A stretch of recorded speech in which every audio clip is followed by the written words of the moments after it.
Welcome to the What Really Happened radio show. Because World War III is a really bad idea. Here is your host, Michael Rivero. And aloha, America. Welcome to our show today. It is Wednesday, July 29th, 2015, getting toward the end of the month, heading out of summer already. Starting to feel a little autumnal over here on the island of Oahu. We have a lot of stuff to talk about today. The phone lines are open, 877-300-7645, 877-300-7645. Tom is sitting in our control room, twiddling the dials, keeping us out of trouble, ready to answer the phone when you call on in. All right, so let's start off with all the wars going on all over the place. The Saudi-led, U.S.-backed coalition has succeeded in retaking control of one of the major cities in Yemen, and now they're basically saying they're going to start ground attacks into Yemen to punish those Yemenite people for daring to kick out their U.S. puppet ruler, because that's just not allowed. That's against all the rules. Once you are conquered by the U.S. empire, you stay conquered. What do you think this is, the fall of Rome? Now, we've been hearing a lot of talk over the last couple of days about the ISIS-free zone or the buffer zone or whatever. And, of course, it was a no-fly zone by any other name that was being promoted by Turkey. And, of course, ISIS, if they have any airplanes, they're not a credible air threat. This was about keeping Syria's Assad from sending his air force up to the border with Turkey to keep an eye on what's going on here while Turkey starts nibbling off bits and pieces of the country. However, as of the last word that we're getting from Bloomberg, the U.S. is not on board with the idea of a no-fly zone, primarily because everybody recognizes that's what it is, and of course it has all this negative linkage going back to Iraq and all the destruction the U.S. caused there on this flimsy lie of Saddam's nuclear weapons. So there is no zone. But that is not discouraging Turkey from hauling off and attacking the Kurdish militants in Iraq in one of the biggest airstrikes yet. And not too long ago, Turkey was trying to play innocent. We don't know who's attacking the Kurds. We have no idea. And then earlier in the week, they came out and said, well, there's never going to be any progress toward peace while the Kurds are there. So they're hauling off, and they're now acknowledging that Turkey is attacking the Kurds in Iraq. And it's okay because we call them militants in ISIS, and that makes it acceptable to blow them all into bloody bits. Now, there's a very interesting, insightful article. This is over at The Real News. Turkey enters the fight against ISIS, but target is still Assad. Nobody's being fooled by all this ISIS nonsense. We know this is a made-up villain to justify military action against countries that haven't actually done anything to the United States or Turkey or anybody else, justifying a military action. Yes, we're bombing you and everything, but we're not really making war against you and your people. You're just innocent bystanders. Our war is against ISIS. And whoops, sorry, we blew up another one of your refineries. Nobody's fooled by this. We all know that's the game going on. I've seen interesting cartoons spoofing this whole thing about, ooh, ISIS the bad guy, we get to invade somebody. And so it was a little bit of a surprise to see this article over at Business Insider, where a senior Western official is basically talking about evidence that has surfaced of direct communication between Turkey and ranking ISIS members. This was reported in The Guardian by Martin Chulov. And so all of a sudden, Turkey is out there saying we're attacking Syria to get at ISIS. Then we see evidence surface that ISIS and Turkey are working together. And it's just like that Bloomberg article said. The real goal is getting Assad. And they hope to fool you all by saying, oh, this is really a war against ISIS. Now, if this evidence is being leaked out to the public of a link between Turkey and ISIS, what it may mean is that Erdogan is next on the to be replaced by a U.S. puppet list. So, moving on here. Now, remember that old saying, how much sharper than a serpent's tooth to have a thankless child? And as you know, yesterday it was announced that convicted Israeli spy Jonathan Pollard, who compromised the nation's entire nuclear posture against the Soviet Union, sold the information to Israel. Israel traded it to the Soviet Union for increased immigration quotas. And he's now going to be paroled as of November. And this is a slap in the face to a lot of people who see this man as an absolute traitor, an American whose allegiance to a foreign power led him to commit a betrayal for money. Wasn't ideology, wasn't religion, it was just money, cash. Cash in hand. Now, a lot of people were thinking that Pollard's parole was to sort of calm Israel down over the Iran deal, over the fact that they're not able to derail it, and here, we'll give you Jonathan Pollard back, just calm down about this whole thing. And Israel has proved what an ungrateful bunch of wretches they are, by saying that they are happy that Pollard is being released because they don't feel he ever should have gone to jail, because after all, he was spying on a friend, and that's not quite the same thing as spying on an enemy, and the U.S. should have been giving all this information to Israel anyway, which is nonsense when you realize what Israel did with that information. So Israel's attitude is, thank you for giving us back our spy. It's not considered compensation for the Iran deal, and they're going to go on trying to find some way to wreck the deal, and of course they've got their hand out for a major increase in your tax money poured into their pockets. Now, to their credit, some of the leading lights of Hollywood have put together their own video in support of the Iran deal. And it includes Jack Black and Morgan Freeman, a bunch of other people, and they're out there saying, look, we don't want any more wars. You don't want wars. We don't want wars. Call Congress and tell them to support this Iran deal. And these people are taking a risk with their entire career by doing this, because we know Israel wants the deal killed. We know how much influence Israel has over Hollywood. I know from personal experience that when you get on the special high-interest targets list, your career is gone. And yes, Jack Black and Morgan Freeman and these other people, they're very successful. They've got enough money where they could retire tomorrow and not be inconvenienced. But I'm sure they love their careers. They worked very hard for their careers. These are very talented people, and they're taking a big risk that their career could simply fade away and they're never going to be seen again. I know, been there, done that, didn't buy the T-shirt. Now, interestingly enough, as we were going to air over on Fox News, they were talking about, trying to put Kerry on the spot. Will he obey the law if Congress voids the deal? I don't think so. I think the next step, if Congress votes to kill the Iran deal, and they can come up with a veto-proof majority, which at this point they say they don't have. But if somehow enough politicians are blackmailed and bribed to come up with a veto-proof majority, the next step is the United States Supreme Court. Because the original bill Congress passed to demand oversight on foreign policy agreements, I think violates the Constitution, violates the separation of power doctrine. And I think the next step is to go to the Supreme Court and slap Congress down and saying, look, not only are you serving a foreign government ahead of the interests of the American people, you broke the Constitution to do it. Now, I'm not a big fan of Barack Obama, as you all know, but in this case, I think he needs to step up to Capitol Hill and start slapping some people upside of the head and remind them there are limits on what they are allowed to do, especially on behalf of a foreign government.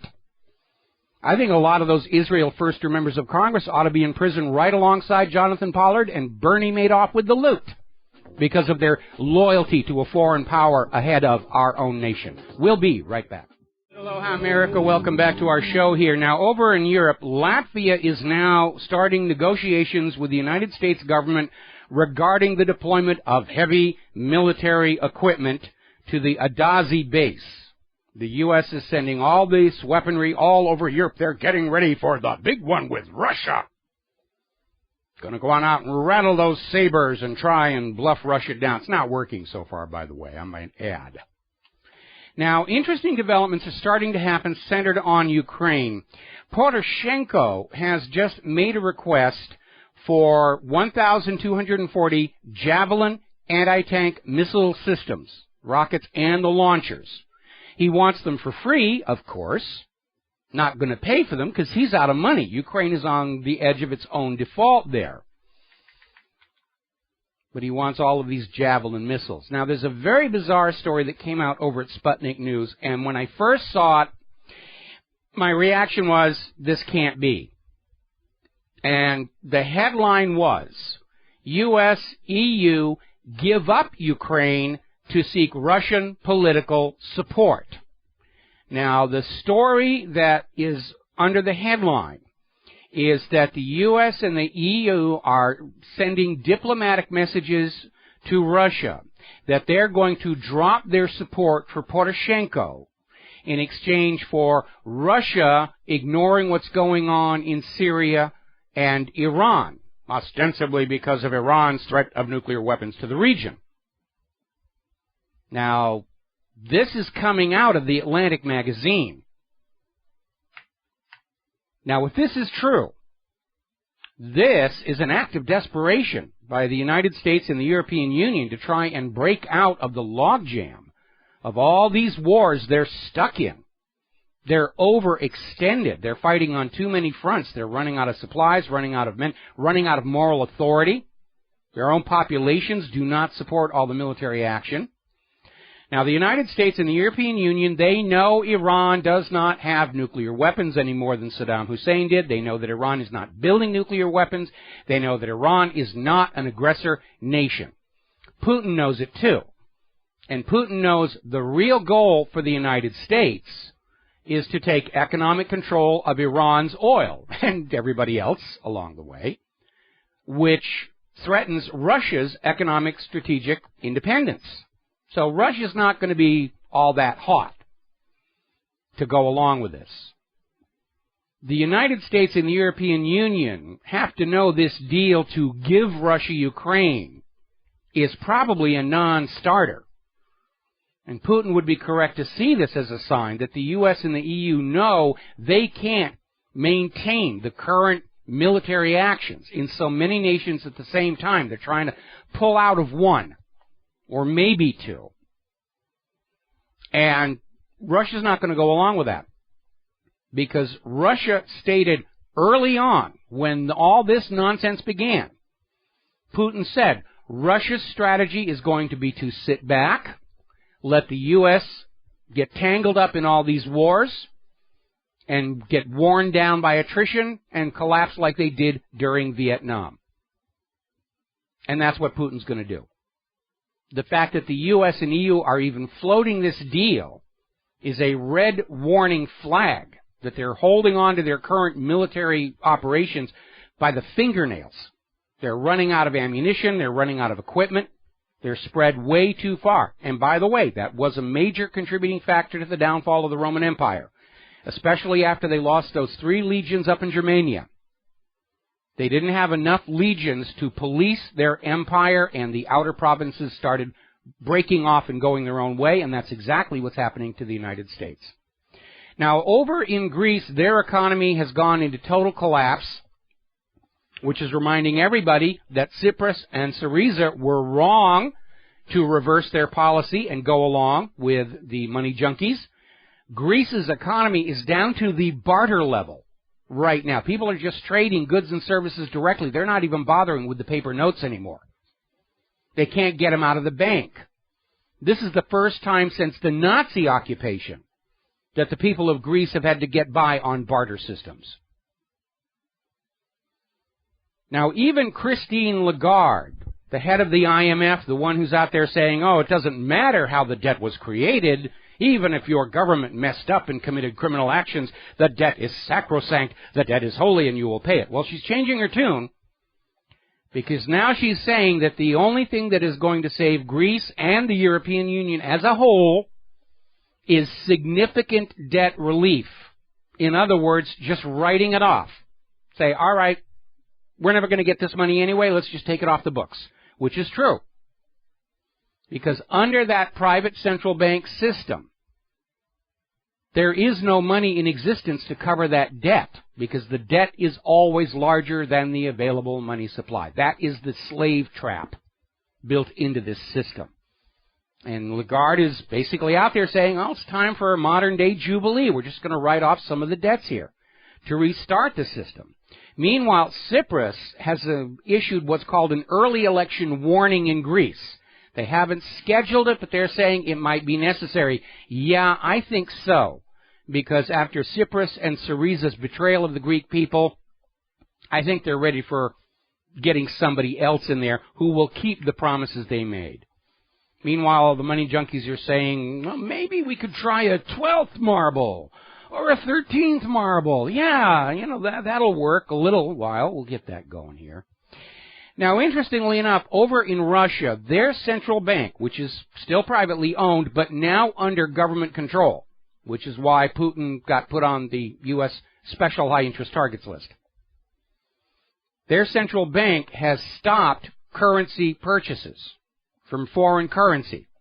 And as a result, the ruble is gaining strength. And that, of course, is something that does not look well to the United States, which wants the ruble to look risky and fragile and vulnerable and nowhere near as resilient and reliable and trustworthy as the U.S. dollar, the Federal Reserve note. Down in Brazil, their credit rating is on the edge of being cut to junk grade by Standard & Poor's. Puerto Rico is going to miss the payment they have coming due on the 1st of August.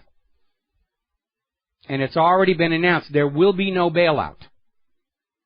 And already the people who sold the derivatives against Puerto Rico's debt are out there trying to say, well, it's not really a default. It's a deferred payment. It's a moratorium. You'll get your money eventually, so we don't have to make good on the derivatives. And, of course, they keep on doing that. The entire derivatives market's going to implode. They're really in a corner here of their own making. Tried to warn them. They didn't want to listen. So I'm just going to kick back and watch them self-immolate. We'll be right back. Aloha, America. Welcome back to our show here, and we're going to go right to the phones here. We're going to talk to Andrew in New York. Andrew, thank you for being so patient. What's on your mind today? Hey, Michael. I want to talk about World War III. Yes. And I feel this is soon going to be inevitable because, the rulers of the globalists that rule the U.S. and Europe, they see how people are resisting, through their control system and financial control. And what I think they're trying to do is trying to induce, China and Russia to strike the West. Yeah, or fake something like that. I mean, the U.S. government is going back on history because the last two times they got into this kind of a economic mess, they got into world wars to distract from it and ultimately to try and stimulate their way out of it. It's questionable whether getting into the worlds actually improved the economy, but it allowed everybody to rewrite the books, and certainly it was a distraction. And I know there's a school of thought in Wall Street and Washington, D.C., that if they can get a major bloody war going with Russia and or China, that we, the American people, will forget all about the corruption, all about the lies about Saddam's nuclear weapons, all the lies about the unemployment number. We'll just salute the flag, we'll line up behind our leaders and fling what's left of our money and our babies onto the designated enemy and become loyal, fanatical American supporters, because that's what happened the last two times. Unfortunately, this is a very different world, and the American people are not as naive and trusting as they were a half century ago. They are far more skeptical, and they don't see either their government or their bankers as some kind of exalted individuals who are above question or above reproach. We're basically seeing them as people who have advantages, wealth and power, but they still behave to the basis of their instincts. I read a theory by this guy named Joel Skousen, and what he theorizes, the U.S., he doesn't view Russia or China as victims, he views them as predators compared to the U.S., and he's saying that the U.S. wants China and Russia to induce a nuclear strike on the U.S. military. Mm-hmm. And what would happen is since the military is wiped out, the leaders could come out their bunkers since he's been saying like they've been building bunkers and preparing for this war, and they could see like our chance to fight against the Russian and Chinese is like by joining a new world order, like to counter this like threat. And he believes like they probably have like some secret weapon systems that they're gonna bring out and like bring this war. And he also says that in this war, like they're gonna induce like China to turn against Russia, and like Russia will be defeated in this war. And what will happen is like China is gonna become the new Cold War enemy, and they have an excuse to keep this like new world order. And also like they could start new because like they've been tackling the war, like they could erase the debts and everything.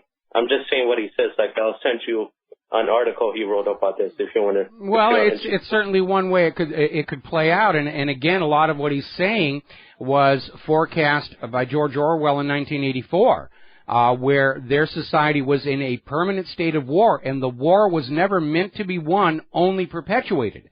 The war existed to keep the population scared and obedient and to grind up the work product so that no matter how hard the people worked, they could never improve their standard of living to the point where they might actually start feeling independent of the government. And it is. I mean, Orwell wrote that book as a warning. Unfortunately, we have too many world leaders who are using it as a blueprint. That's definitely one way. The U.S. government, the only way the U.S. government can recapture, they think, the loyalty of the American people is to come up with a real major enemy, Russia or China, because everybody's already understanding ISIS is another fake like Al-Qaeda was, and nobody is going to look at countries like Yemen or Libya as an existential threat to the United States of America. So the war hawks are definitely trying to figure out some way they can start a war with Russia and or China and make it look like it was their fault.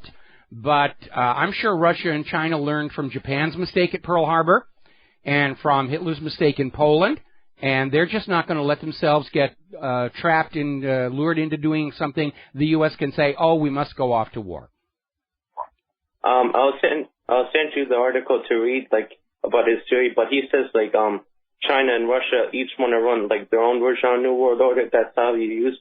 But like they'll temporarily align to strike the West. Like a lot of people. He's wrong on that one. Russia and China want to run Russia and China for the benefit of Russia and China, and the United States government finds that very threatening. Paul Craig Roberts is out there saying that right now the United States is absolutely terrified of any government that wants to be independent and go their own way, because that is a threat not only to U.S. dollar hegemony, but to that whole idea of an eventual global government. You can't have a global government with a big chunk of the globe saying, leave us alone. I recommend you have him on the show. You could like contact him.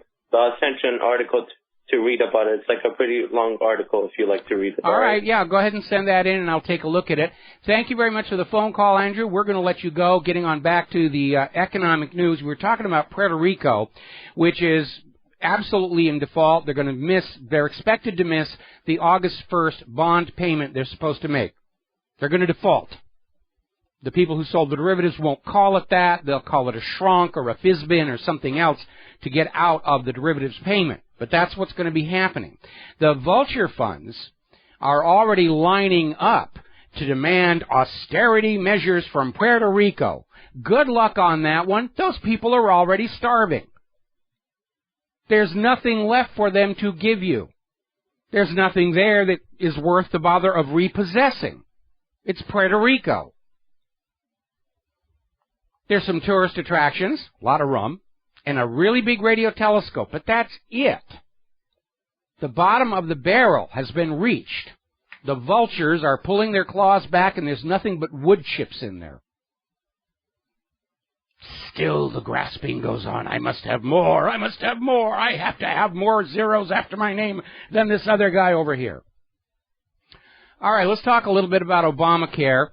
Very interesting article coming out of Investment Watch blog, basically pointing out that the IRS threats for people who are refusing to pay the Obamacare tax may not be all that much to worry about. Because of the way the law is written, the only way the IRS can fine you for noncompliance is if you've overpaid your withholding during the year, and you're owed a refund, and they'll tap into the refund. But if you've got your deductions set up correctly so that the withholding matches exactly what your tax obligation is going to be, there's nothing for the IRS to take. And this is becoming germane, not only because of the growing realization that the IRS has become a political weapon, or is still a political weapon, but because of the announcement that next year, the officially sanctioned Obamacare health insurance providers are going to be really jacking up the rates. We were talking earlier in the year where they were warning, saying could be 20, 30%. Now we're hearing 51% increase on the premiums for those Obamacare-compliant health insurance policies, the ones with the sky-high deductibles, which means you will probably not actually use that insurance policy during an entire year. Because unless you have a major illness or a major accident, your normal degree of illness throughout a year will not use up the deductible. You are being forced to buy these hideously expensive health insurance policies that are absolutely of no use to you. So let's get on over back here to the Internal Revenue Service. The federal judge who's looking at the lawsuit brought by Judicial Watch against the IRS, he's apparently getting ready to lose his temper. And he's threatening to hold Barack Obama's lawyers in contempt over their continued refusal to provide any information to his court. So this is really ramping up. More when we come back. Hi, America. Welcome back to our show here. Now, we're talking about the story over the Internal Revenue Service, the targeting of Obama's enemies, and the resulting cover-up. Now, Nixon did this as well. It was originally going to be part of his impeachment proceeding, but he resigned. And as Nixon himself said, it's not the crime that does you in, it is the cover-up. So we have Judge Emmett G. Sullivan, who apparently has reached the end of his patience with the administration and all the stalling he's getting from the White House, and basically said that the legal justifications coming out of the White House are nonsensical, and said from now on the Internal Revenue Service has to release documents every Monday. He understands they got to be spaced out. But this idea that they all have to be collected together and sorted and then delivered years down the road doesn't work. Now, Chief Justice John Marshall of the Supreme Court, many, many years ago, was quoted as saying, the power to tax involves the power to destroy. And I would add to that a corollary. The power to tax selectively is the power to destroy selectively, wielded with impunity by the administration against their perceived enemies without regard to due process or the Bill of Rights. And that is tyranny and dictatorship. Now, the IRS has been taking the position of, oh, golly, the dog ate Lois Lerner's emails. We recycled the backup tapes. We fired the outside backup company. It's just one of those incredible series of coincidences. It turns out, according to a story coming out of Patriot Rising, there were 6 different places the emails could be stored, of which the IRS searched exactly one. The one where they probably, we presume, knew they wouldn't be. And supposedly, they're saying, oh, it was an accident, it was ineptness. But they didn't get them all, because some additional emails have surfaced. And by the way, my question I have is, where's the NSA? We have been told there is this horrific, abusive, tyrannical cyber god out there in the desert of Utah that is saving everybody's email everywhere.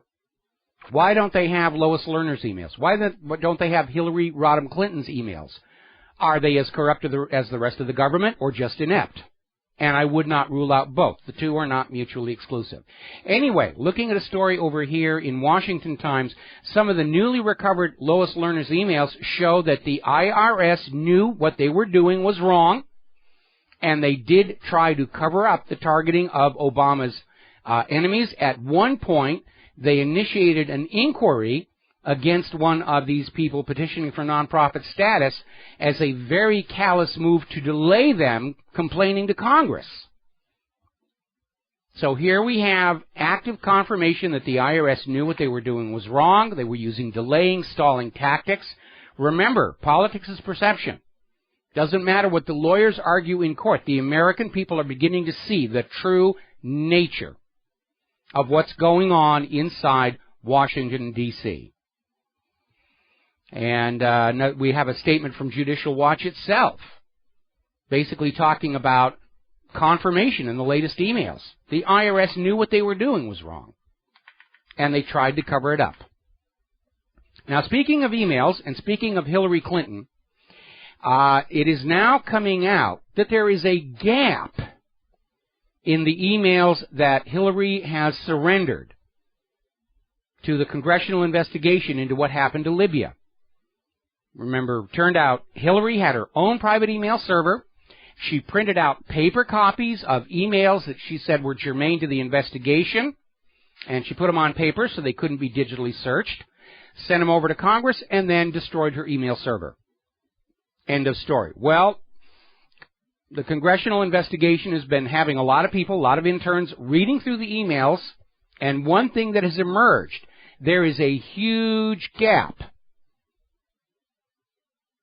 for May and June 2012. There are no email messages between Hillary Clinton and the State Department. This is the time at which Libya was starting to really come unwound, heading toward the Benghazi attack. Whoopsie! Emails aren't there. Now, there's another story coming over at the Daily Mail, and it's interesting, this stuff is coming out in the European press and not here in the American press. But Linda Tripp has surfaced again, and Linda Tripp was the woman who sort of triggered the expose, if you will, the exposure of Bill Clinton's affair with Monica Lewinsky. And basically, Linda Tripp is out there saying, I have seen the real Hillary Clinton and how she really treats women who get in her way or anybody who gets in her way. It says there is absolutely no way that Hillary should ever be allowed to be President of the United States of America. I am firmly in agreement. If the 2016 ballot next year is Hillary Clinton and Bigfoot, I'm going to vote for Bigfoot. That's how bad we are here. Now, yesterday we were talking about how Hillary, trying to distract from email and everything else, is now on the global warming bandstand, and she was over in Des Moines, Iowa, talking about, the evils of global warming and how stupid anybody who doesn't accept that the science is settled, despite several record-setting winters. And she was on her high dudgeon and then promptly headed off and flew out of Des Moines, Iowa in this very luxurious private jet that burns 360 gallons of fuel per hour, putting out lots of carbon. We got pictures of the jet.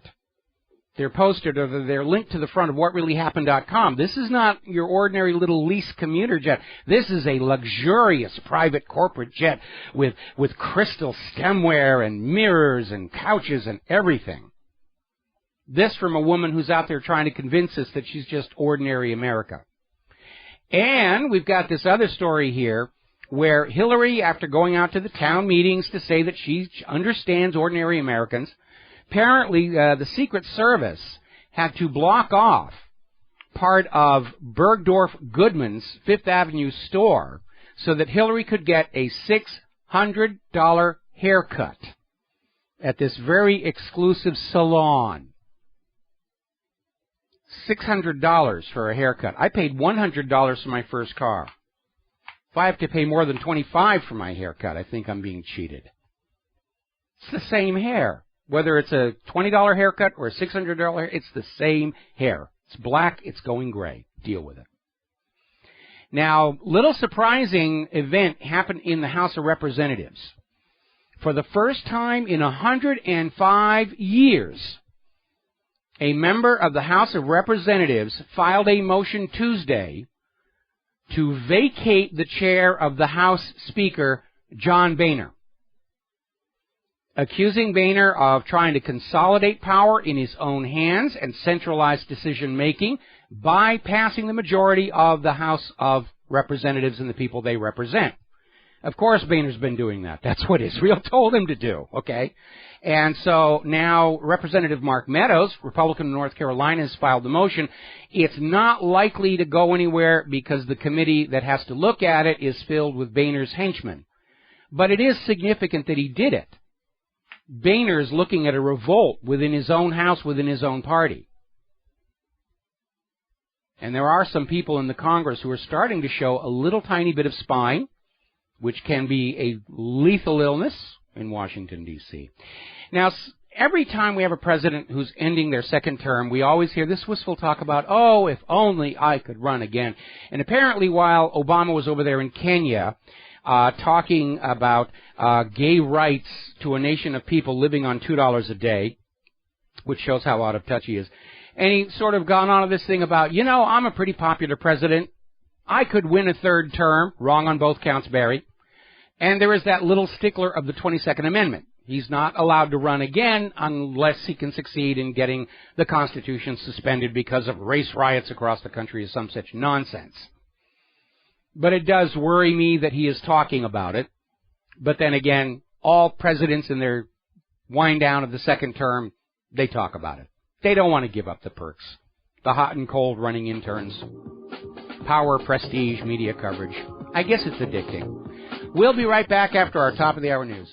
Hello, hi, America. Welcome back to our show, hour number 2. The phone lines are open, 877-300-7645.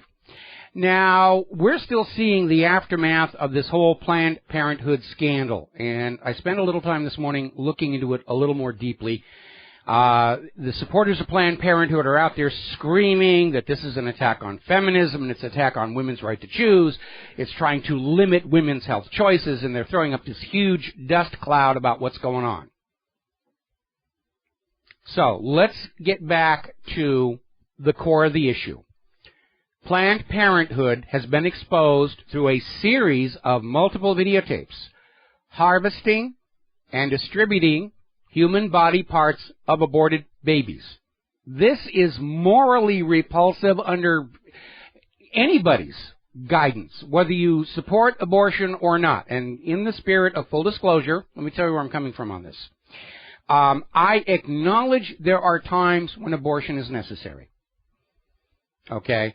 I do not think abortion should be available as retroactive birth control for women who didn't use other birth control because they don't want to be thinking of themselves as that kind of girl.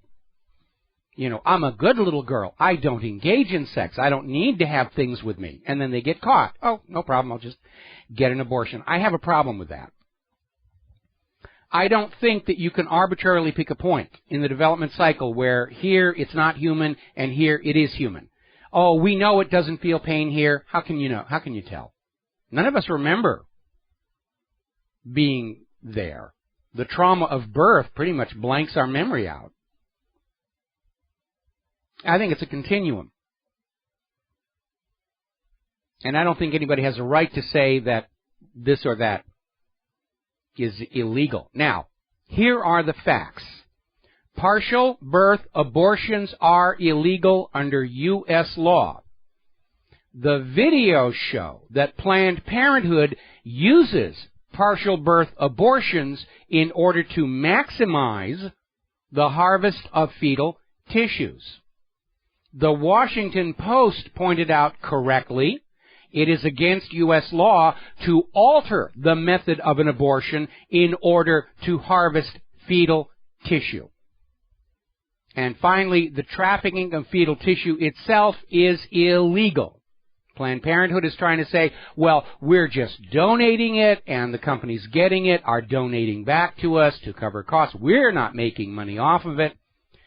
But for me, the next question, the question that must be asked, if Planned Parenthood is encouraging women to have more abortions in order to have a richer harvest of body parts. And that, to me, is the real issue here.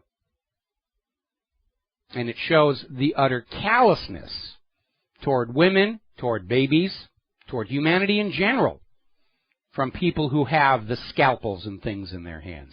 We're going to grab ourselves a phone call here. Dustin in New Jersey. Aloha. Welcome to the show. What's on your mind? Yeah, hi, Mike. I wanted to talk about Russia and China, but first I want to talk about with Planned Parenthood. And, it's just there's no morals anymore. You got either the pedophilia, which people are making money off of, the aborted, baby parts, or, running drugs for tax revenue, for revenue for the government. It's just like no morals, and they're doing whatever they can to try to make money. Well, that's it, and I think what's going on here with Planned Parenthood is we have had a long string of these exposés of organizations that we were told were serving a noble, benevolent purpose, and then all of a sudden we find out they're just raking in the dough. The government just brought charges against this so-called leukemia charity that was spending literally 1 cent out of every dollar that they got on the actual charitable purposes. There was that whole string of private cancer charities. It was just a big ripoff. And, of course, we know that the Bill and Hillary Clinton Foundation may not even be a legal nonprofit. Nobody can find the paperwork. Just raking in the dough, and they've made a few token donations to make it look like they're doing charitable work, but it's just a giant slush fund. And now we're finding out that Planned Parenthood, which was already controversial for those people who have qualms about abortion, and yes, I'm one of them. And then we find out that they're basically a meat factory. They're a butcher shop, and they got this little outline of a fetus that with the this is the chuck and this is the tenderloin and this is the shank and everything. I did a graphic about that. It's on the front page of WhatReallyHappened.com right now, and I got some nasty emails about it. But you know something? If the sign fits, wear it. But it also plays another purpose: population control. Oh, well, that was the big push. I mean, there are a lot of people who think there are too many human beings on Earth. They just want somebody else to have to die to deal with the problem. And I agree that population is a problem, and it always will be, because sex is a lot more fun than dying. But for those people who are out there arrogating to themselves the right to decide who else does and does not have children, I have a real problem with that. If you think there are too many human beings on this planet, find the nearest tall building and jump off. Aim for a banker on the way down. But I have a real problem with these self-anointed gods saying these people may not have children, these people should not have children. It's the thinking behind all of these exposed vaccine programs that are actually sterilizing women in Africa and Asia. It's the thinking behind the development of the epicite gene. And I have a real problem with that. Okay, I think if population control is something that you want, control your own population, but it's always the population in third world. I mean, the whole point of National Security Study 200 from the Nixon era was that growing populations in the third world were getting in the way of the U.S. using those natural resources. And that's what led to these abuses like typhus vaccination programs that actually turned out to be sterilizing women. I don't see anybody has a right to behave like that. We used to disparage the Nazis for that kind of medical tinkering with human beings. And here we find the U.S. government is doing it. Bill Gates is doing it. He's got his remote-controlled fertility implant that he wants to put in women so their fertility can be turned on and off by remote control, which, hackers are going to start making women pregnant who don't want to be, or the government simply turns everybody off and says, this is way too many for you. We were talking about this British media star who's out there saying it's time for euthanasia bans because we've got too many old people. They're just getting in the ways here. It's time for Logan's Run for real and send them all to Carousel. Hey, Mike, real quick, I want to talk about Russia and China. The one caller says, China is going to turn, according to this. People need to stop listening to David Hodges. And the Russia and China is like your left foot and the right foot. It makes one person. Russia is going to be giving a lot of natural gas and oil to China. They're both are joined at the hip. People need to realize this and stop listening to like David Hodges with the Russian invasion and all this other nonsense. I'm so tired of hearing about that. Well, I'm glad to hear you say that because it is just a load of nonsense. The U.S. government needs to get a major war going, but they need to make it look like the other side is somehow at fault, or the American people are just going to turn away and say, go fight this thing yourself. And we're already doing that. Here's your rifle, here's your parachute. And it's very frustrating for the war hawks who grew up during the Cold War era where they could sick the American people on anybody with a couple of fake reports of torpedoes in the Gulf of Tonkin or some such nonsense. And those days are gone forever. Just people need to realize China has millions of man army, and Russia is close to a 1 million man army. We have 450,000 plus NATO's, couple 100,000, which is, NATO is just nothing. It's a no-win. So I don't know why people keep saying, the Russians and the Chinese are going to turn on each other. Because they're paid to do that. They're paid to do that. I mean, there's a huge amount of money going out through public relations firms, online shills, the corporate media, to sell this agenda that we can solve all of our problems if we're just willing to send our children off to kill Russians and Chinese and Libyans and Iraqis and Syrians and so forth and so on. Dustin, got to let you go. Take a break for a commercial. Got another call waiting as soon as we come back from these words from our sponsors. Hi, America. Welcome back to the show. Very timely bump music here. As you know, there's been another incident of a totally unjustified police shooting up in Cincinnati. Was caught on the officer's own body camera, and it was a routine traffic stop, and it just escalated and wound up with the shooting death of another black man. And Cincinnati's moving quickly, trying to head off the possibility of riots. They have charged the involved police officer with homicide. So, all right, let's grab ourselves a couple of phone calls here. Terry in Canada, aloha. Welcome to the show. What's on your mind? Oh, I'm so pleased I got through to you, Michael. It's not that hard. No, I'd like to just make a comment about here in Canada, the bill C-17 that got passed back in, I think it was February or March. Yes. About the farming and the seeds. Yes. And from what I can find out, that was sponsored by companies like Monsanto, Bayer, DuPont, Syngenta, Pioneer, all the GMO folks, and I actually took the time to read through the bill as much as I could find of it, and instead of any benefits to the farmers, I found perhaps a dozen ways in which farmers could be prosecuted. Yes. For not following all the new regulations, and I find that absolutely disgusting. It is disgusting. I mean, Canada's government is as much of a sellout as the U.S. government here. And the problem I have with forcing everybody to use these GMO products is if they make a mistake, and they already have, and they will again, we could see a total collapse of the food production system. At which point we would have no recourse other than to start eating the politicians and the executives at these GMO companies, who I presume will taste like chicken.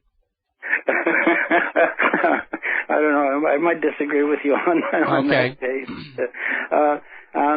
But I don't know. It worries me that you would know I'm wrong. Yeah.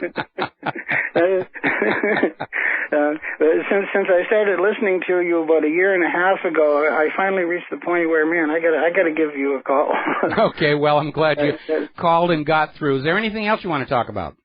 Just briefly, the bill C-51 about our wonderful RCMP and their underhandedness that they've been permitted to do, which again is against our Bill of Rights. And, that is a shame because when I was a little kid, my paternal grandmother lived in Canada, and she was always sending me books and everything about the RCMP and the red tunics and everything, and sort of that Dudley Do-Right image. And I actually grew up with a very positive image of the RCMP, even above that of our own domestic police force in the U.S. And now to find out they're just as scummy as the rest of them, well, the last of my childhood illusions to vanish. And I don't know what I would believe in these days if it wasn't for my lucky astrology mood watch with the Elvis Glow and the Dark Band. And trying to get information off the CBC is like trying to pull chicken's teeth. There's just nothing there. They won't divulge anything. Oh, they won't. Well, they're under the control of the Canadian government. I mean, they've literally been ordered not to cover the Comer lawsuit. because the Canadian government doesn't want the Canadian people to realize how the Canadian government has helped the bankers cheat the Canadian taxpayer for the last 30-odd years. Yeah, and the Comer, I've been trying to get information on that too, and all I can find so far is what Dan Dix has been publishing. Yep. You're not supposed to know that stuff. The government will decide for you what you will know and what you will not know, and the less you know, the better for the government. And sometimes I listen to your friend there in Vancouver, Jim Goddard. Yes. He's a good source of information for me as well. So. Yes, he is. Anyways, I appreciate you taking my call, and I'll sit back and listen to your comments. All right, well, thank you very much. Michael. We're going to switch over to Frank in London. Aloha, Frank. Welcome to the show. What's on your mind? Hi, Mike. I hope you can hear me properly. I can. Just touching on China and Russia, it seems to me that there's someone out there are trying to plant seeds into the public minds that this is some sort of three-way war of the three evils, the New World Order, and then you have Russia and Russia and China must not be trusted. They claim that the Russia is a vodka society, drinking society, and the Chinese are these really dark, sinister sort of people. I don't know what. Well, that's a real weak one on. That's a real weak one on Russia, because most people I know actually like vodka. And but I think most people understand this is right out of the 1950s demonization, but we all recognize it for what it is. And I wish I could find a copy of the social studies textbook I was given at that little grade school in Loudon, New Hampshire. It was called Our American Heritage, and I remember vividly it had a painting of a steamboat on the front cover, and I remember very clearly the cartoons that were drawn in there to make us hate the commies and how bad things were over there. And, you know, in many ways, it was just as blatant propaganda as we're seeing coming out of Common Core right now. But we all understand that's what's going on. Russia just wants to run Russia for the benefit of the Russian people. China wants to run China for the benefit of the Chinese people. That is a threat to the U.S. hegemony, which views the entire world should run itself for the benefit of American multinational corporations. Just to touch on, just to update you on what's happening in local government here in London. I am an enforcement officer. I wouldn't say what borough I'm in, but just to let you know, there's the council are absolutely bullying the small businesses into paying all sorts of trumped-up fines and all sorts of fines under the Environmental Act, and even domestic waste people are getting fined for not putting things out on time when they haven't been properly informed. They really are. I don't know. Somehow I miss the good old days when it was the mafia that was shaking down the neighborhood businesses, and not the government. But there doesn't seem to be much of a line left between organized crime and the government. In fact, at this point, certainly from what you're describing and what we're seeing here in the United States, organized crime is the government, or government is organized crime. And it certainly acts like it.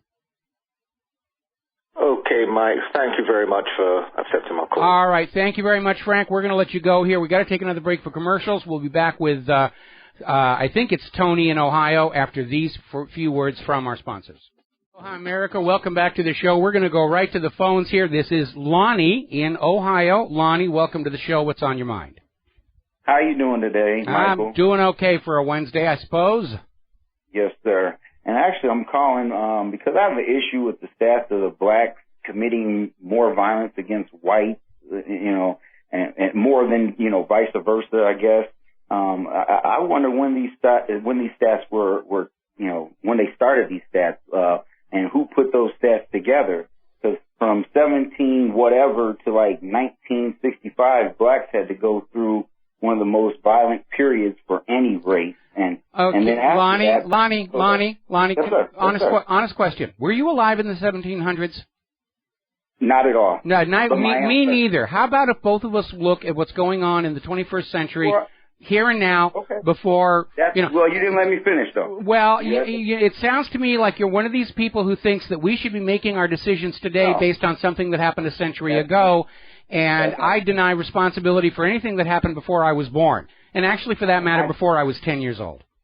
And I never blamed you. Thank you. What I would like to say is, then after that, blacks were criminalized through, the 70s, 80s, 90s, which I was alive. Drugs were basically shipped into ghettos. And, I'm looking at the pictures on the wall. That I will grant you. Both organized crime and the CIA were deliberately targeting the black neighborhoods for their drug traffic. That one I will concede. So I would say that your issue is with the CIA and the mafia, not with white people. I didn't say it was with white people. I'm going to get around to it, I promise you. But, like I was saying, my wife, she has pictures on the walls of her ancestors and, people during the 60s and 50s with suit and ties, young kids with suit and ties. And after those drugs were brought in, which I wonder what color those people were working in those offices or giving those orders, but that's neither here nor there. But after that, they went from suits and ties to wearing prison jumpsuits and getting harsher sentences.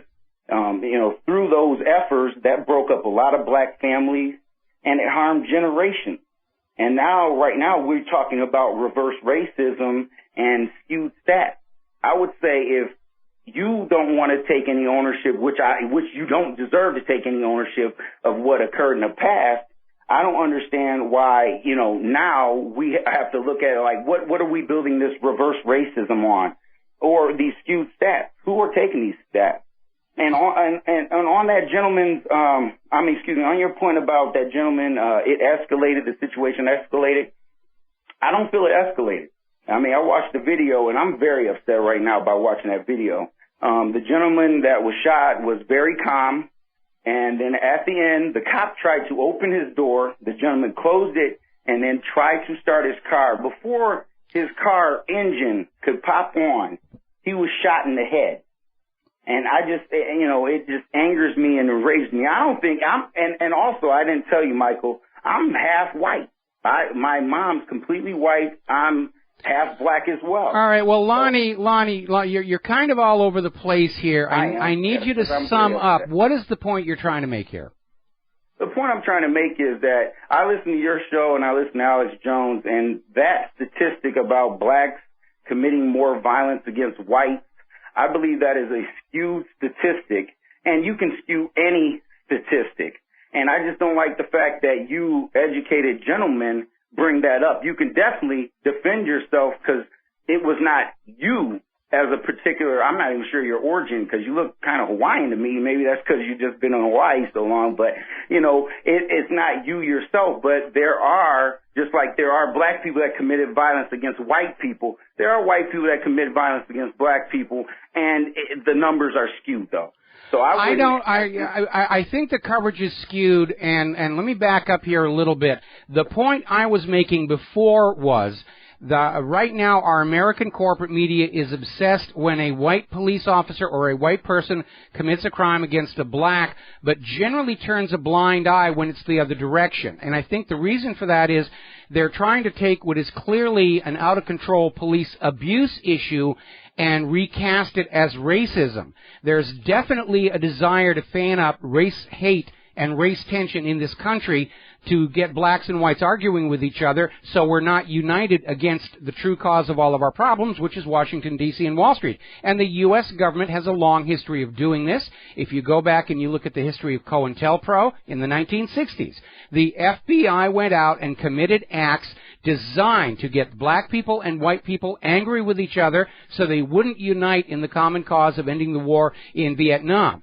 They infiltrated the Black Panthers and got them to commit violent acts that the media could use to demonize them. There was that famous or infamous story about the Black Panther coloring book.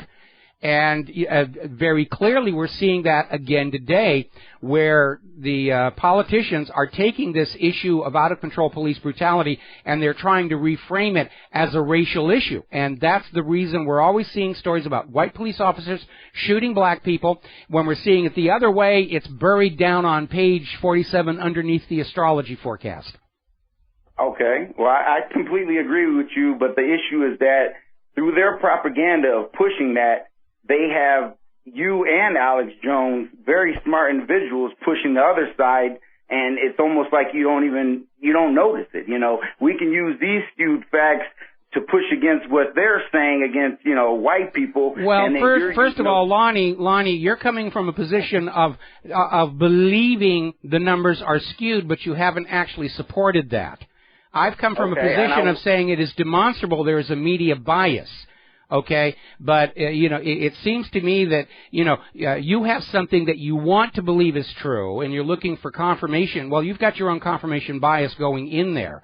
And I think you and I are in agreement that the media misreporting is a problem, but there is a lot of crime out there committed by everybody against everybody, and I really do not want to see it broken down into this race is better than that race, because, I mean, look how that ended over in Israel, and I don't want that happening here. So we all agree that crime is bad. We all agree that racism, racial tensions are being politically exploited by people who want to turn us against each other, and I think that's a bad thing. And on that note, thank you very much for the phone call, Lonnie. We're going to let you go here because we're coming up on another commercial break. Before we hit the commercial break here, a couple of stories. Interesting story out of the Telegraph in Great Britain. The chief constable, head of the new National Police Chiefs Council, is saying that because of budget restrictions, British police officers may no longer respond to reports of burglaries. They're just too busy shooting protesters and seizing cash from innocent people, so if you're the victim of crime, you're going to have to take care of it yourself. Oh, wait a minute, that's right, we banned guns. All right, well, listen, let the burglars steal your stuff, then you go out and buy new stuff, and that'll be good for the economy, right? Right? Now, have you ever noticed how the gun grabbers are always saying, if you don't need a gun, just call 911? There's a very interesting story out of CBC, Canadian Broadcasting Corporation, about an incident in New Mexico where somebody calls up, they've caught a criminal in their home, they're holding them for the police, and the 911 operator says, look, just deal with it yourself. So when the gun grabbers tell you that you don't need a gun because you can call 911, you remember this. This 911 operator told a caller dealing with a criminal on their premises, just deal with it yourself. Okay? Now then. Let's see. One that won't make the headlines. We mentioned about this before over in Ohio. In Cincinnati, 62-year-old Thomas McCary pulled a gun on Patrick Ewing, and apparently this was a domestic dispute. And there was a civilian standing by with a concealed carry permit who put the shooter on the ground. But because it doesn't fit the gun grabber's agenda, it's not getting a whole heck of a lot of coverage. All right, we're coming up here on another commercial break. When we come on back, more about gun rights, crime, police, law enforcement, lack thereof, and so forth. Aloha, America. Welcome back to our show here. And getting on back to the gun rights issue. Apparently last week, there was this strange incident, didn't get a lot of news coverage, where sheriffs across the country who are supporters of the Second Amendment rights of the American people received envelopes with a white powder in them. One sheriff, Glenn Palmer, sheriff of Grant County, developed a very severe skin rash that actually put him in the hospital. The other sheriffs apparently didn't get the powder on them, or maybe it was actually harmless. We don't know. But it seems like somebody is trying to launch a terror campaign against people who support the Second Amendment and gun rights. And this comes right on top of all this talk that we're seeing about how, well, the Second Amendment is wrong, we should get rid of it, the Supreme Court was wrong in 2008, and we understand, we serve the higher purpose, and therefore we have the right to reverse the Supreme Court decision and nullify the Constitution because we serve a higher purpose. There's a term in political theory called the true believer, and it refers to somebody who is so in love with their own ideology they come to believe they're above the restrictions of the law. They're the true believer. I serve a higher purpose, therefore it's okay for us to smuggle weapons into Syria to bring down Assad, and it's okay for us to ignore the Constitution. And it's called the true believer phenomenon. It was a major problem in so many foreign policy disasters. And there's the lesson right there. Anytime you see the true believer mindset at work, there is a disaster on the horizon. It is unavoidable. Absolutely unavoidable. Now, for those of you who have M16, or rather AR-15 derived weapons that have that extra little underslung grenade launcher, it's legal to own. You can own it. And while you can't actually buy grenades, they make 40-millimeter rounds that go in there like colored smoke rounds, flares, and even what are called chalk rounds, where you can shoot them and see where they hit. The ATF has started reclassifying all of these non-lethal 40-millimeter rounds as explosives with an idea toward confiscating them. They don't want you to have a 40-millimeter grenade launcher with 40-millimeter smoke canisters. You might do bad things with them. One more story before we start taking phone calls here, and it shows how completely out of control this whole Confederate flag nonsense has gotten. In Columbus, Ohio, intruders broke into a home that had the Confederate flag hanging outside. 3 men were stabbed. A woman was shot in the neck. A total of 5 members of the household were injured and hospitalized. And the family, which flies the Confederate flag, are presumed to have been targeted because of their race. They are white. The perpetrators were black. Now, the lives of the victims were saved when one member of the family shot and killed one of the attackers with a legally owned firearm. The other one was apprehended at the scene. There were little children on the premises. This thing about the Confederate flag has gone way too far. The people who committed this crime, if they're not government agents trying to stir up racial trouble, then they're idiots. What was it Malcolm X used to talk about when he was trying to deal with alcoholism in the black community? He'd say, look at the top of that bottle. Look at that tax stamp. That's the white man's tax stamp. And it was a powerful image that helped a lot of black people walk away from alcohol abuse. Well, listen, all of these staged hoaxes, whether it's the Black Panther coloring book, are designed to get you to fight the government's wars for them. Be smarter than that. I know you can be smarter than that. All of you. To attack and break into a home and kill people because they've got a flag outside. And the joke of it is, that flag was never actually the flag of the Confederacy. It was a naval ensign. Hollywood used it because it looked cool and it was inexpensive for the costume department to make up. It's all straight lines. A couple of stars, we're done. Confederates go. And this ban thing is getting out of control because now up on Long Island, in the town of Hempstead, Supervisor Kate Murray wants a New York State ban on the display of the swastika. And, of course, joined by Jewish leaders. Oh, if we can ban the Confederate flag, we can ban the swastika. Which is going to be a real inconvenience to, like, the ADL, which wags the swastika at everybody to get fundraising going. And remember, the swastika has other meanings, not connected with the Nazis. But they're on the bandwagon. We can ban anything that anybody's offended about. We're going to ban the flag of the Confederacy because it offends the blacks. We're going to ban the swastika because it offends the Jews. We're going to ban this statue of Buddha because it offends this Christian group over here.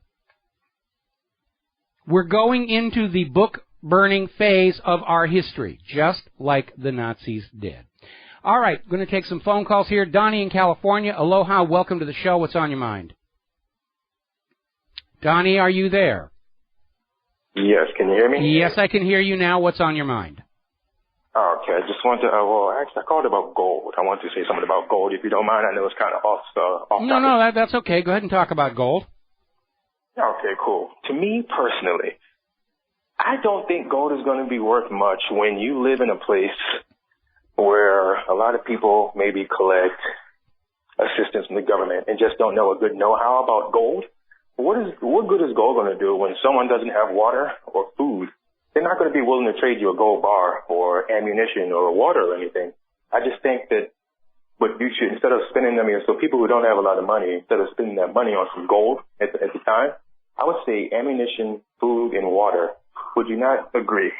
I would agree that you should have a balance, that if you are preparing for a future collapse, you want to have storable food, water, guns, ammunition, emergency radio, flashlights, first aid kit, extra copies of your prescription eyeglasses and prescription medication. But you should have physical silver and gold, because when the Big Bang happens, that paper stuff is going to be utterly worthless. People are going to be using it to cook their food and wipe their butts with.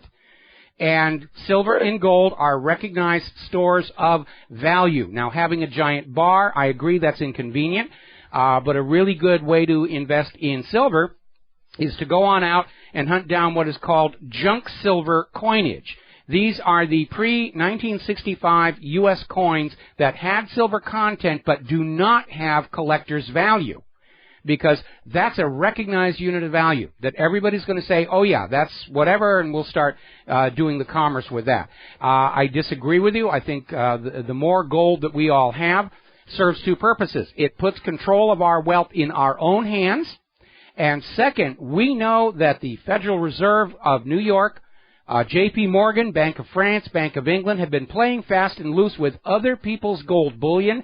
They're desperate to try and get it back any way that they can. They're crushing down gold prices deliberately to make it cheap for them to buy back the gold that they need.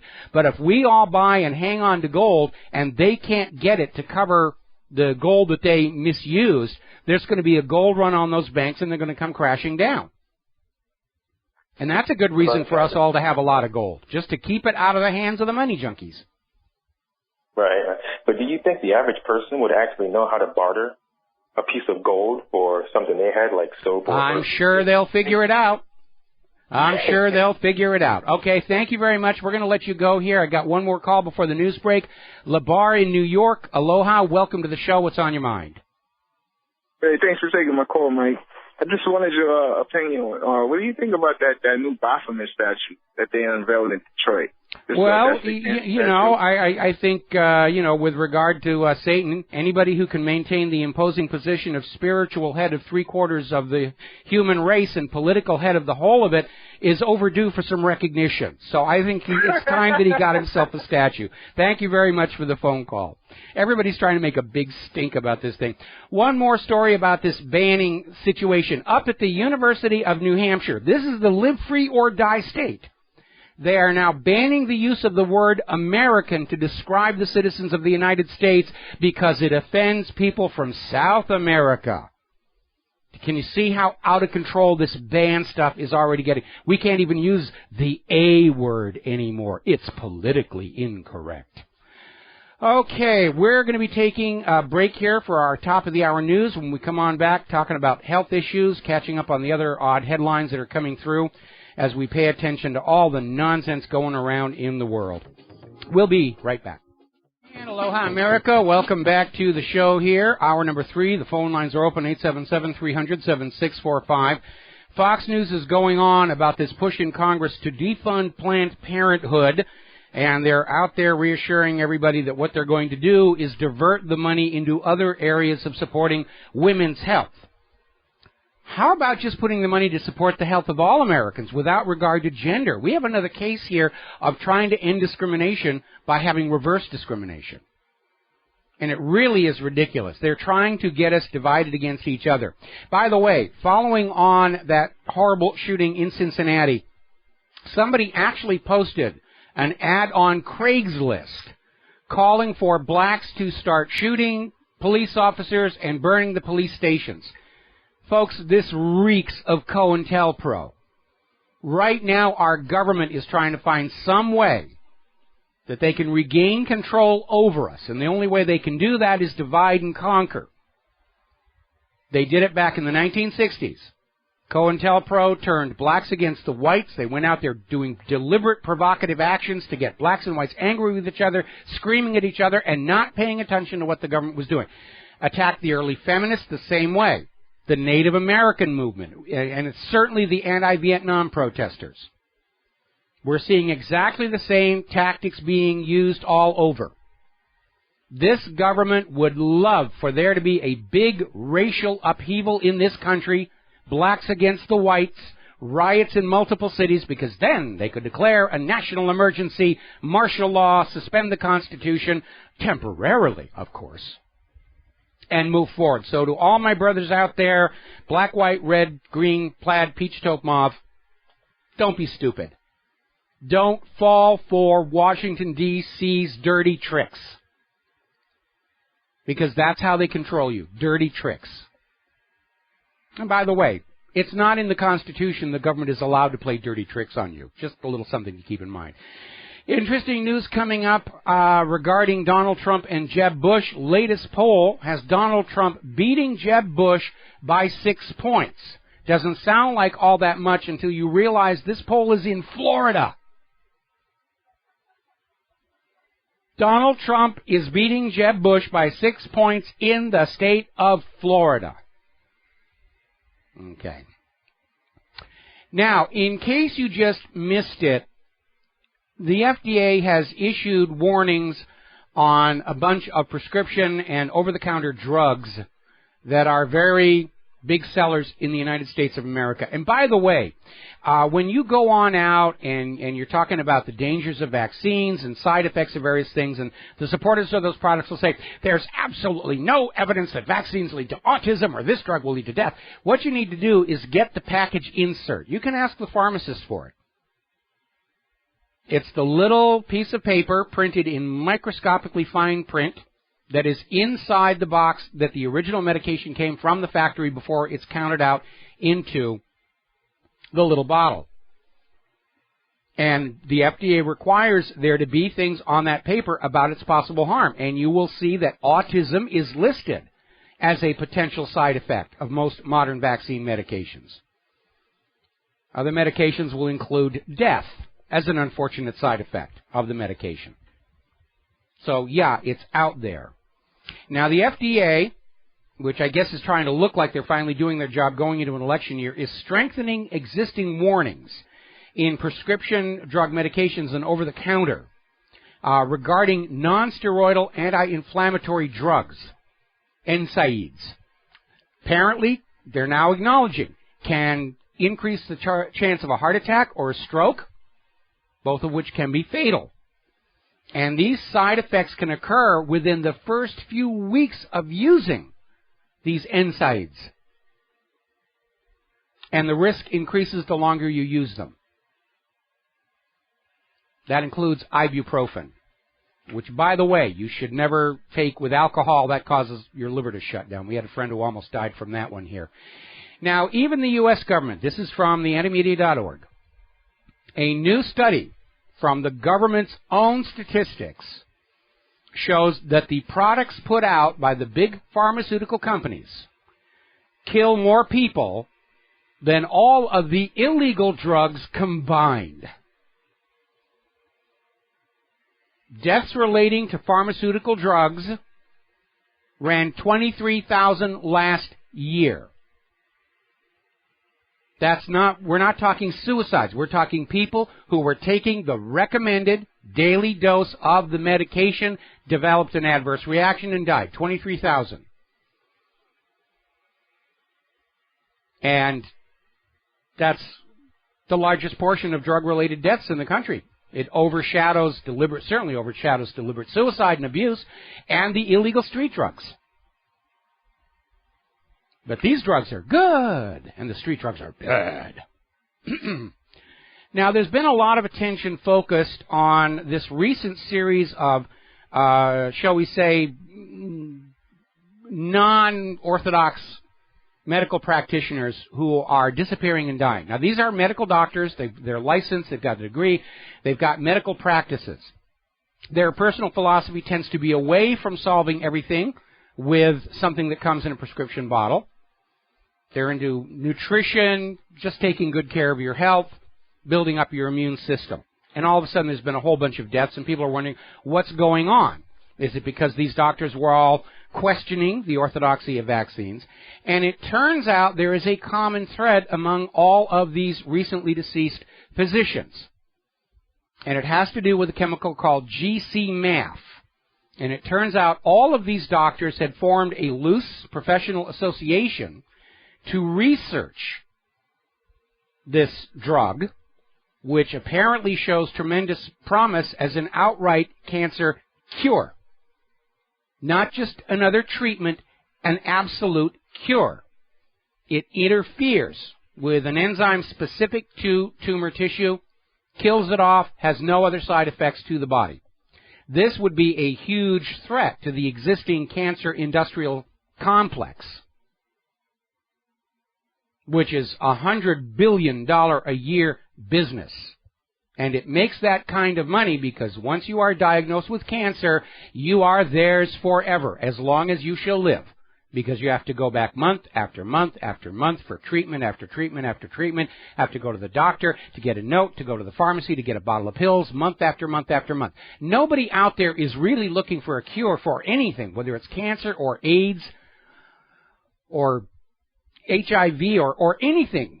Curing a disease is a losing proposition. They want treatments that make money month after month after month. If they cure you, you're gone. If they treat you, you are a guaranteed revenue stream. And this is not the first time we have seen the cancer industry unite together against treatments and cures which are just as effective as chemotherapy and radiation and a lot less expensive. By the way, and this one caught me by surprise, story out of governmentslaves.info. Much of chemotherapy is intentionally toxic. The idea is they're going to poison you in the hope that the cancer will die quicker than the rest of you. And a lot of these chemotherapy drugs go back to chemical warfare development in World War I. They ended World War I, they had all these stockpiles of all these chemicals, and they said, well, we just don't want to throw them away. Don't even know where we throw them away for. Let's find something useful to do with it. And that actually happens a lot more than you might think. The push to fluoridate tap water was urged on by the accumulation of fluoride waste left over from uranium enrichment by the U.S. bomb program. Let's take this substance, it's a toxic waste, and find some way we can get people to think it's a beneficial product and pour it into their bodies and all over their head. We'll be right back. Aloha, America. Welcome back to the show. And we've been talking about how, as this nation descends into outright fascism, the government continues to pass laws to enforce our dependence on large corporations, to remove options for us to care for ourselves. There's a concerted attack against growing your own food at home, certainly a concerted attack against natural organic food. They want everything tied into the GMO producers to give them a monopoly on food production. Those of us who are involved in the use of nanosilver as an antibacterial and antiviral understand that the FDA is cracking down hard. They did succeed in banning nanosilver at one point. The public reaction was so great they had to back off and say, well, it's a pesticide, you shouldn't use it. And again, the idea is if something can actually cure you and cannot be patented, it is the enemy of the medical industrial complex.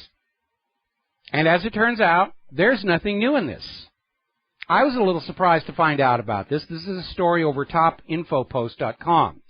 Apparently, back in 1939, the U.S. government passed a law called the Cancer Act. And basically made it illegal for anybody to talk about cancer cures other than those being offered by the medical establishment. It was illegal to criticize cancer treatments or to suggest alternatives. And apparently the law is still in effect, because websites and blogs are being today threatened with fines for simply alerting people to the very real dangers associated with current conventional treatments. It's protectionism is what it is. And by the way, let us not forget that oncologist that would spend his entire career telling perfectly healthy people they had cancer so he could sell them chemotherapy and radiation, off of which he made millions of dollars. And yes, they caught him, and they sentenced him to 45 years in prison. But for every one they catch, how many more are out there doing that? I mean, it's an open secret that these pharmaceutical companies will wine and dine and give gifts and convention trips and vacation travel to doctors who will push their products. I was a little alarmed following my own medical misadventure last year to find out that my doctor that had been assigned to me in the hospital was getting tens of thousands of dollars worth of goodies from the very companies whose products he was prescribing to me. They are doing it for money. And it's a very callous attitude toward the patient. I mean, look at what they're doing at Planned Parenthood.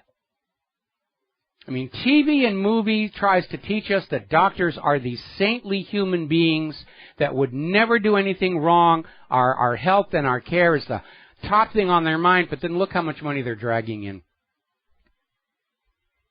And look how many get caught misdiagnosing, overprescribing, making money, hand over fist. Was that one doctor in Great Britain, killed 250 of his own patients, just decided, this one doesn't deserve to live. Must be good friends with that media lady who's out there talking about euthanasia bans because there's too many old people in Great Britain. We got to just get rid of them.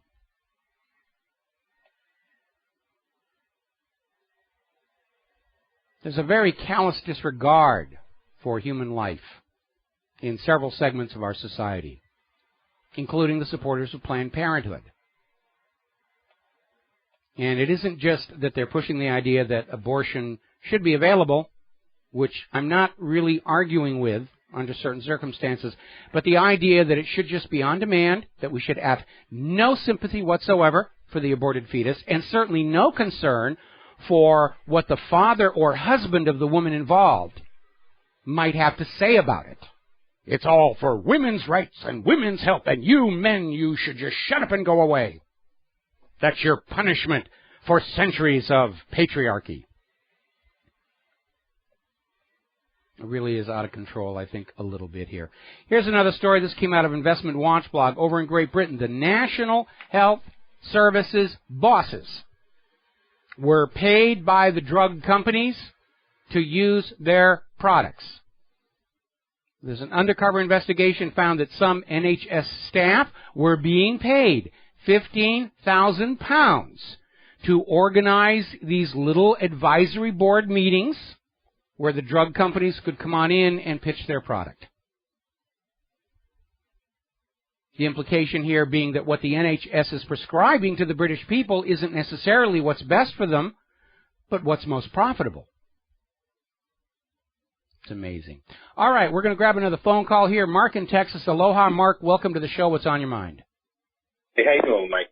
Doing Mike, good. I was driving in Central Texas earlier this morning. I heard this talk show. I think his name is Lynn Woolley. Mm-hmm.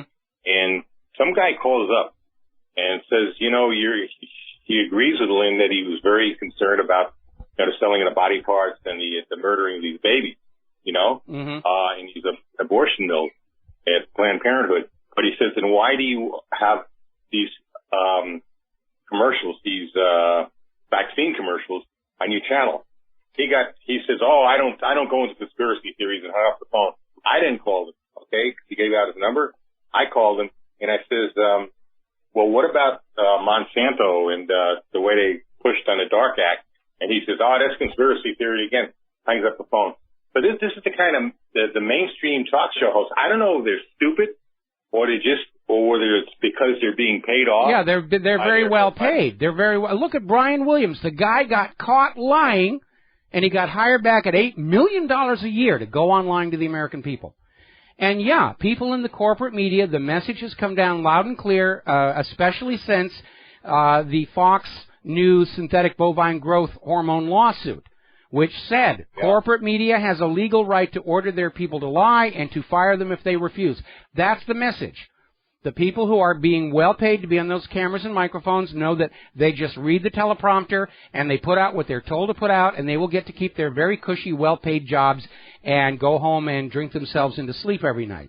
And that's what they're paid to do. And we all know that now, which is why they're losing their audience and we're getting their audience over here. In defense of some radio hosts, you need to understand that we're not in control of the radio ads that appear on our shows. I've got nothing whatsoever to say about who advertises on my radio show. On my website, we have a policy where I don't tell them what to sell. They don't tell me what to write. There are exceptions. I will block ads for online gambling. I had to fire an advertiser just a few days ago for violating that one. We don't allow harmful or fraudulent products. But other than that, there's a big, thick black line between content and advertisers, and that's a policy that we're going to continue to maintain. Okay, Mark, we're coming up here on a commercial. Do you want to stay through the break? Yeah, okay, yeah. All right, hang on for 4 minutes. I'll come right back to you after these words from our sponsors. Aloha, America. Welcome back to the show here. And, Mark, you wanted to say one more thing. Yeah, I looked that up about, Fox News that they pulled on that time on the thing, what was it, a drug. And, what I can't understand is that Fox is still actually a popular station that people even bother to listen to it anymore. They were caught red-handed in this, and yet they're still very popular. And talk about vaccines. I don't know that they're popular. I mean, they're basically shoved at us by all the cable companies. We can go into the cable company and say, I want Showtime or I want HBO, but you cannot ask them to turn off Fox, CNN, MSNBC. It's always part of the mandated basic package. You will get your daily dose of U.S. government bovine excrement shoved at you all the time. Now, the only reason I turn on Fox or CNN is to find out what they're lying about today, so I can respond to it. But it's not necessarily popular, and their audience numbers are not very good at all. The corporate media numbers are in major decline.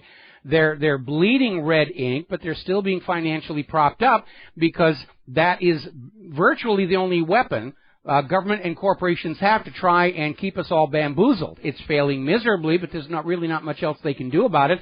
That's why Brian Williams, after being fired for lying to the American people, gets his job back at $8 million a year. That's, what he's paid to do. But, even Megyn Kelly, recently, after the MMR thing in California, Disneyland, she says, well, Big Brother sometimes has to act. In other words, basically trying to force people into taking these vaccines. Yeah. And MMR, what's the big deal about the measles? I mean, I had the measles when I was a kid. I was out of school for a couple of days, and that was it.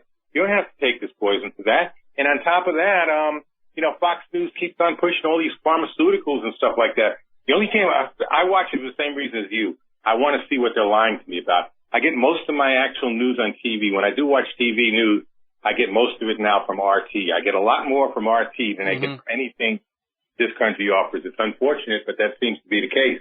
All right, let's back up here to Fox News here because it's illustrative. First of all, Fox News gets a lot of advertising money from the pharmaceutical companies. And, again, going back to the lawsuit over synthetic bovine growth hormone, the story is, and you really need to know this because it tells you everything you need to know about the corporate media. Fox News some years ago assigned two of their top reporters to do a story on Monsanto's newly developed synthetic bovine growth hormone. What a blessing it was to farmers. It would make the cows grow bigger, produce more dairy, produce more meat. Huzzah, huzzah, the wonders of modern technology. These reporters started digging into the situation and discovered that there were serious health problems in the people who were eating the meat and dairy products from the treated cows. And they came back to Fox News and said, this is the way the story is going. And Fox News said, no, you got to throw all of that out. Monsanto's a big advertiser with us. They're going to pull their advertising dollars and go someplace else. You will write this story to be a beautiful little puff piece. This is all good. None of the bad. Just get rid of it. That's what you're ordered to do. The reporters refused to change the story. Fox News fired them. The reporters sued, and they lost on appeal when the courts ruled that because there is no law requiring corporate media to tell the truth to the public about anything, corporate media has a legal right to order their workers to lie to you and has a legal right to fire them when they refuse. That is all you need to know about the corporate media in this country. Yeah, because whenever I get any kind of milk product like yogurt or cheese or anything else, I make sure it says on there that they don't use VGH, because Yeah, but you see, now there's a big push to take all those labels out. You know, you can't get country of origin on beef, chicken, and pork. Now they've extended it to. They're passing that new law banning mandatory GMO labeling. In fact, it even banning GMO, completely undermining what happened down here on Maui. They're basically, the corporate takeover of the country is you will get a package that says food on the front, and you will eat it without question. And whatever's in that package is going to be whatever they're making the most money off of: sawdust, sweepings from the floor. It doesn't really matter anymore because they're indemnified from any harm they may be causing. Well, when I went to Trader Joe's the other day, I told them, I said, look, you better just keep on not giving, making sure we don't get GMOs, okay? I don't know how, because that's one of the things they guarantee. They say it on right as you go into the store. We don't use genetically modified ingredients of any type. So, I feel fairly safe buying at Trader Joe's. But, like I said, who knows? With this evil government of ours, and that's what it is, evil government. I know you don't believe in God. I know you say you don't believe in God. Right? But, don't you ever wonder whether this isn't some kind of a demonic, whether they're not some kind of demonic? No, it's human nature. It's human nature. When people get enough wealth and power, they mentally disconnect from the rest of humanity, and they just do whatever's going to get them more wealth and power. By the way, Tuesday, the chair of the Subcommittee on Conservation, Energy, and Forestry, the House Committee on Agriculture, Glenn Thompson of Pennsylvania, said in congressional testimony nearly 80% of all American food is now GMO. And we don't know it because they're banning the labels. Trader Joe may not know it. There is the GMO project that's out there granting labels to laboratory-tested samples of food.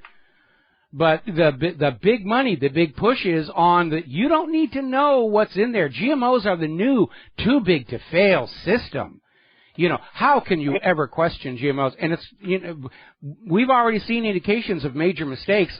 I'm still wondering if what's called Morgellons syndrome is actually a GMO accident, because these fibers that are growing out of these people's bodies have plant DNA, and this Morgellons was clustered around some of these areas with the early experimental fields of genetically modified plants.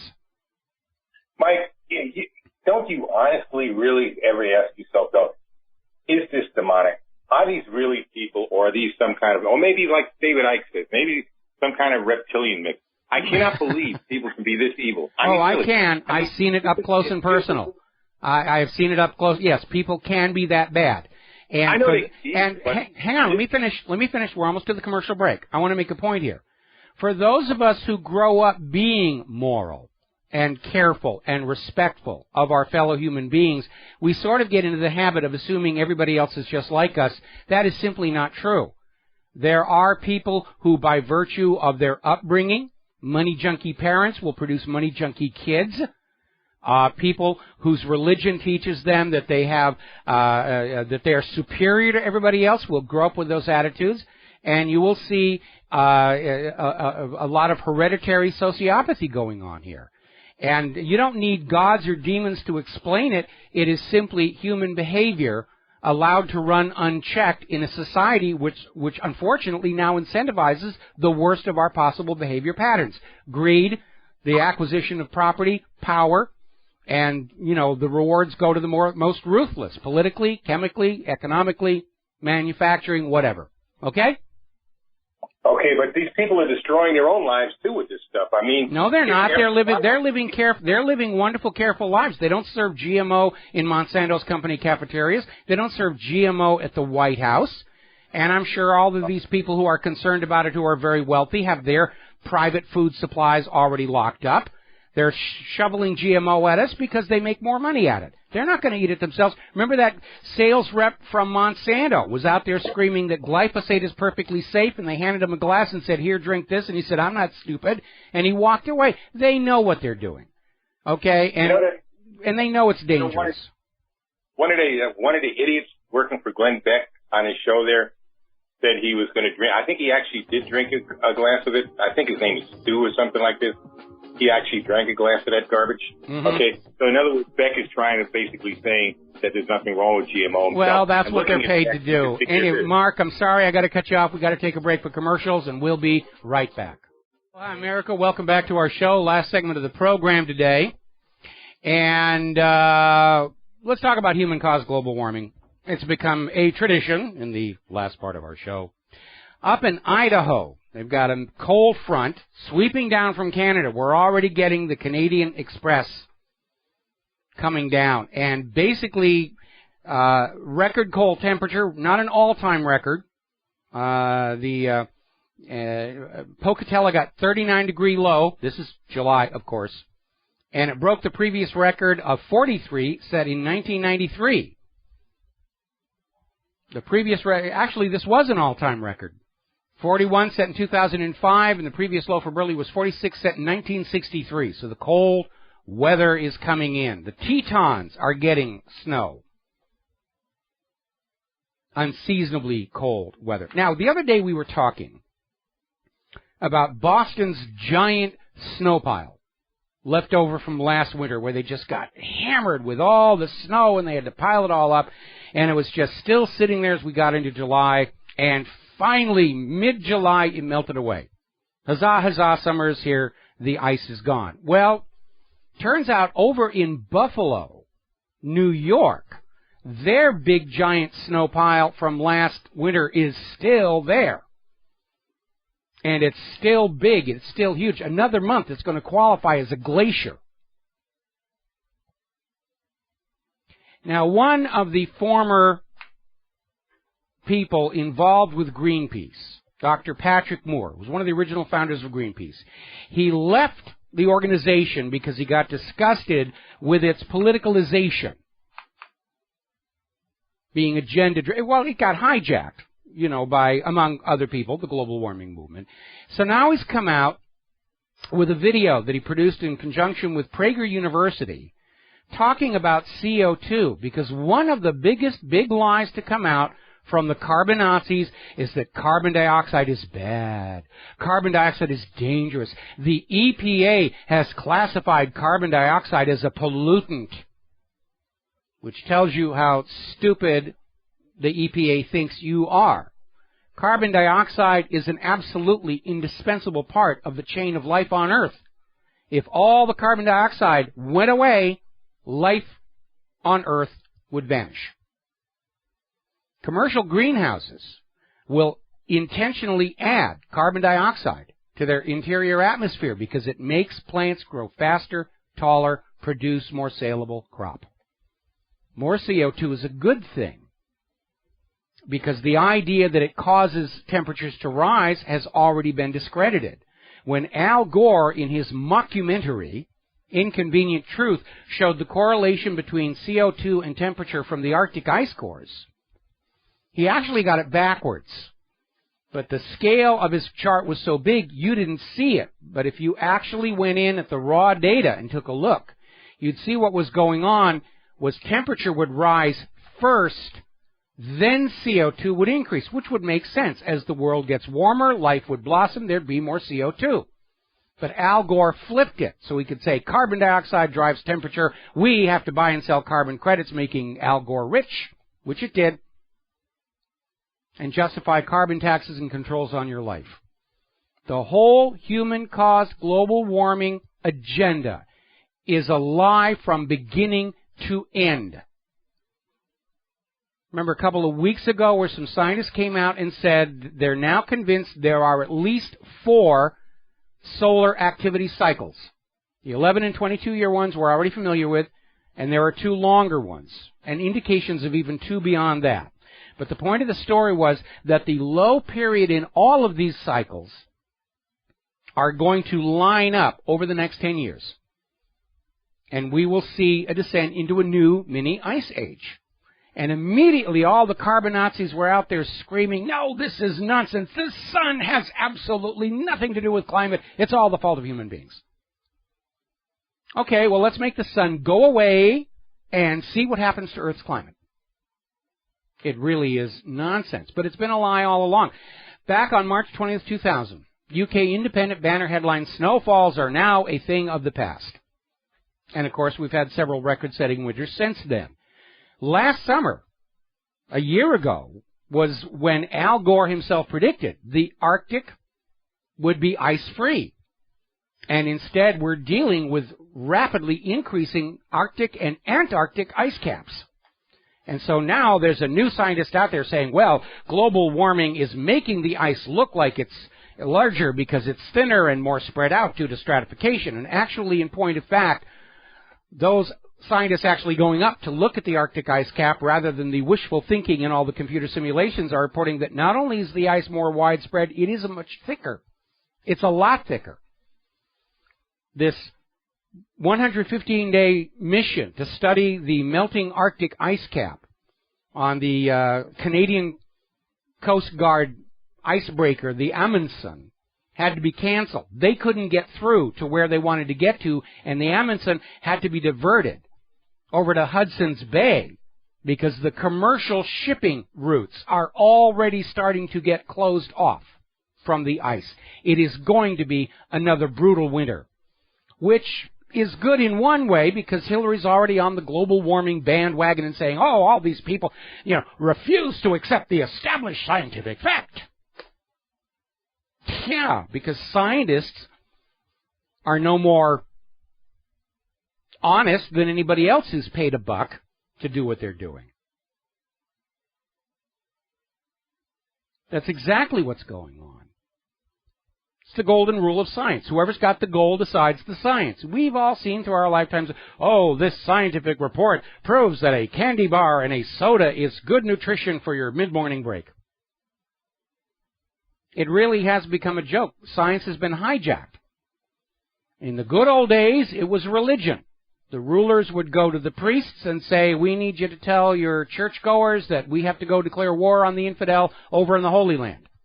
And you just tell them whatever they need to believe to go on out and do it. And the clergy would say, yes, sir. And they'd go on out with their priest's robes and decorated with the incense and the candles and the gold and everything else. And they'd say, God will let you into heaven if you go over and slaughter Saracens. Well, religion is on the wane, especially since the exposure about all the child molestation. And so now they're hijacking the scientists.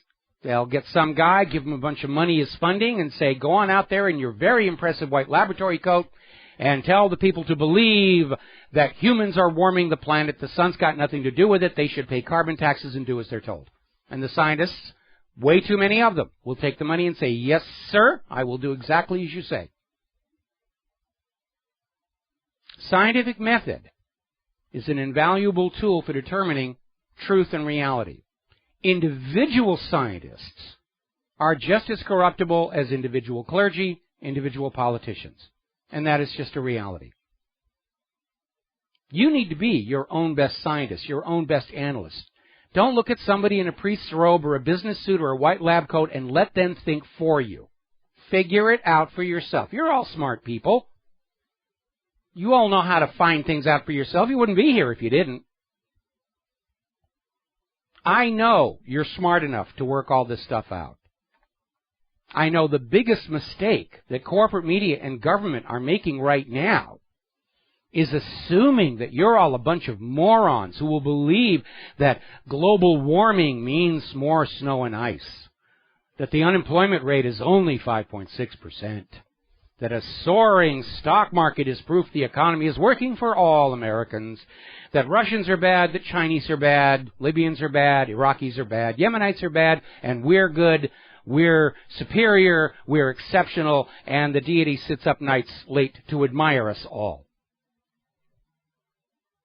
Governments rule through lies, fraud, and deception. And the big question we all need to ask ourselves right now is, how much longer do we have to be lied to before we stand up and say, hey, we're being lied to? Something for you to think about. We got to head on out of here. I got another radio interview to do. We'll be back tomorrow here on the Genesis Communication Network. Until then, stay safe, stay skeptical, stay informed, make good choices. Share what you know with everybody that you know. Call your local talk radio station. Point them at gcnlive.com and tell them you want to hear our talent on their transmitter. We'll be back tomorrow. Aloha, America.